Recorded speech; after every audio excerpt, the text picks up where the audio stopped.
Bom, tivemos então um aumento do preço dos combustíveis. Nós convidamos aqui o economista, o doutor Roberto Trosser, que gentilmente está aqui conosco. Roberto, obrigado mais uma vez pela presença, bem-vindo. Obrigado pelo convite. Roberto, quando o governo aumenta imposto é porque ele não tem mais de onde tirar? Porque é uma medida, acho que desde a Idade Média, absolutamente impopular se aumentar imposto. É verdade. E você, no começo do programa, dois comentários, falou que em média trabalhamos 5 meses para pagar imposto. Mas isso é em média, porque tem gente que trabalha menos. Então hoje, por exemplo, se você é um assalariado, o máximo que você paga de imposto de renda é 27,5%. Se você produz, emprega gente, você pode chegar a pagar 40%, 50%. Agora, se você aplica em renda fixa, você tem aplicações, se você compra LCI ou LCA, você não paga nada de imposto. Quer dizer, então, viver de juros paga menos imposto... Do que trabalhar? Do que trabalhar. A gente paga para trabalhar? A gente paga para trabalhar e não paga para viver de juros. Então, quer dizer, não é só o quanto que a gente paga, que é muito, mas que a segunda coisa, que quem paga não é todo mundo igual. Segundo a quantidade de impostos, quer dizer, o governo podia falar, vamos diminuir o número de impostos, vamos arrecadar o mesmo, mas, por exemplo, IPI, ICMS, ISS, PIS, COFINS, você podia juntar tudo num imposto só. Era mais fácil de fiscalizar e mais fácil da pessoa saber. Agora, Roberto, me explica uma coisa.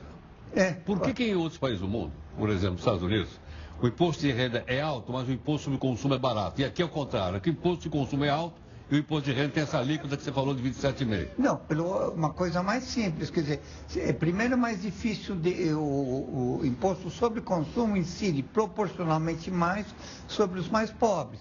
Você que é uma pessoa que tem renda alta... Que não, como você fala um negócio desse, a Receita Federal vai me pegar no meu pé. Na frente de todo...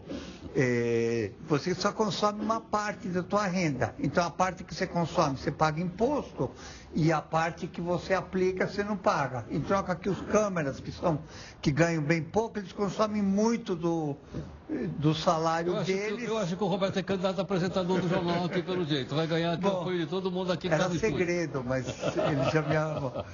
Então, isso é a primeira coisa. A segunda coisa, quando a Renata falou que o déficit é de 140, é o déficit primário. O déficit total é mais de 500. O que quer dizer déficit primário que eu não entendo? Déficit primário, que a meta do governo é receita receita financeira, menos despesa fora despesa financeira. Se você põe a conta de juros, esse déficit passa dos 500 bi.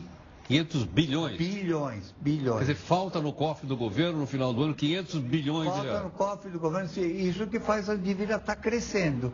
E por que está crescendo tanto? Foi a pergunta original.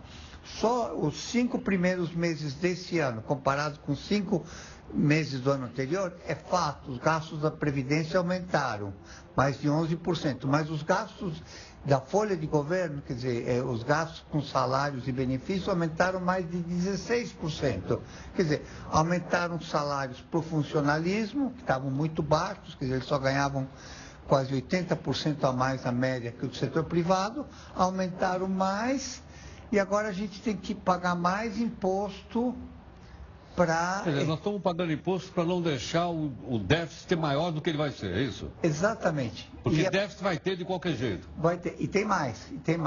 O que acontece? O imposto sobre a gasolina é um imposto sobre consumo, quer dizer, isso onera toda a cadeia produtiva, mas incide mais proporcionalmente no setor agrícola, quer dizer, é o setor que está crescendo mais rápido da economia. E por quê? Por que atinge o setor agrícola? Bom, porque você precisa gasolina para trator, você não precisa gasolina para operar uma estação de televisão, você não precisa muita gasolina para operar um restaurante. Agora, uma fazenda é trator, é uma colhedeira, máquina, quase todas são movidas, e para levar a produção, né, aqui no Brasil você usa quase tudo por caminhão.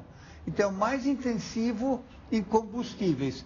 Quer dizer, o setor que está, o carro-chefe, que está acelerando mais, o que está empregando mais, é lá que o governo está pondo mais peso.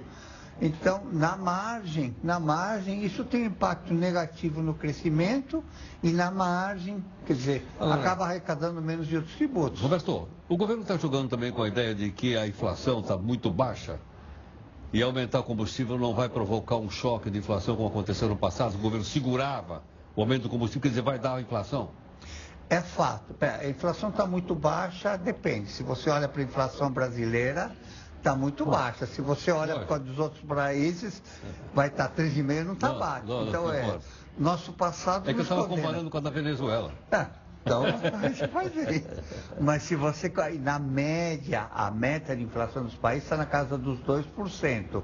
Aqui está 4,5%. Então, está abaixo da meta, mas é uma meta muito generosa. E 3,5% de inflação, quer dizer que na média teu salário é 1,5% abaixo do que efetivamente é, que você vai perdendo ao longo do ano. Esse aumento do combustível vai provocar alta inflação ou não? Muito pouco. Muito pouco. Porque o preço do petróleo está caindo, o dólar está se valorizando, então parte dessa queda está sendo aproveitada para esse novo imposto. Mas é um imposto... Mas vai sair do bolso de alguém isso aí, né? Não. O aumento vai sair do bolso. Você tem 2 carros... Eu venho de metrô aqui. Mas para a Mercedes está no estacionamento perto da estação do metrô, né? Tá certo. Então quer dizer que nós vamos ter que pagar essa conta, não tem outra alternativa. Não tem outra alternativa. Mas ele cortou gasto, cortou 5,6 bilhões. Mas sabe o que acontece? O governo hoje está olhando muito para as finanças públicas e não está olhando para as finanças privadas. Toda essa dinâmica do crédito, hoje você tem 5,1 milhões de empresas com CNPJs negativos. E 40% das concessões para eles é em cheque especial, conta garantida e cartão. Quer dizer, será que os nossos diretores financeiros de empresas não sabem pedir dinheiro emprestado? O que é? Entendi. Afinal, a economia brasileira está se recuperando, não está se recuperando? Tem sinais fortes de recuperação? Qual é a sua avaliação?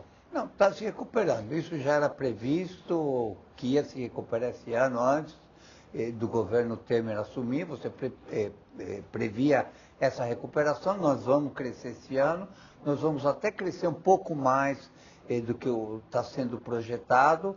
E nós vamos crescer o ano que vem também um pouquinho acima do que está sendo projetado. É crescimento com menos desemprego ou esse crescimento vai continuar mantendo esses 14 milhões?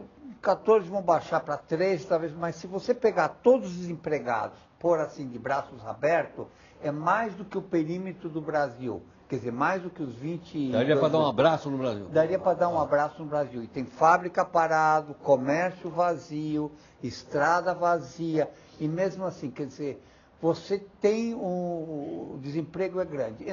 Eu acho que assim, desemprego, para muitos, é a porta da miséria. Tenho uma experiência pessoal, minha mulher foi diretora de uma ONG que cuidava de moradores de rua, né? Quer dizer, ela cuidava de moradores de rua e eu trabalhava com banqueiros na época, né? E a maioria deles são pessoas que acabam perdendo emprego, a família perde respeito por eles perdem a autoestima, e o mais difícil para tirar essa gente de lá é fazer eles recuperarem a autoestima. Alguém que perde emprego é alguém que perde a autoestima. É verdade. Se sabe, a sociedade não quer mais. Além de econômico, impacto psicológico. Você ir lá se humilhar, assim, então é muito grande o número. Eu acho que isso devia ser a prioridade da política econômica, o emprego, a solvência a solvência do setor privado. Como eu falei antes, você tem 61 milhões de empresas de pessoas físicas negativadas. Será que são tão mal administradores financeiros ou será que o problema tem alguma coisa errada? Roberto, obrigado mais uma vez pela gentileza. Obrigado eu pelo convite. Tá bom, muito grato, hein? Obrigado. Bom, com a participação então do economista Roberto Trossi conversando um pouco conosco, para que as coisas fiquem mais claras de uma maneira didática, simples, né? Eu consigo entender o que ele fala.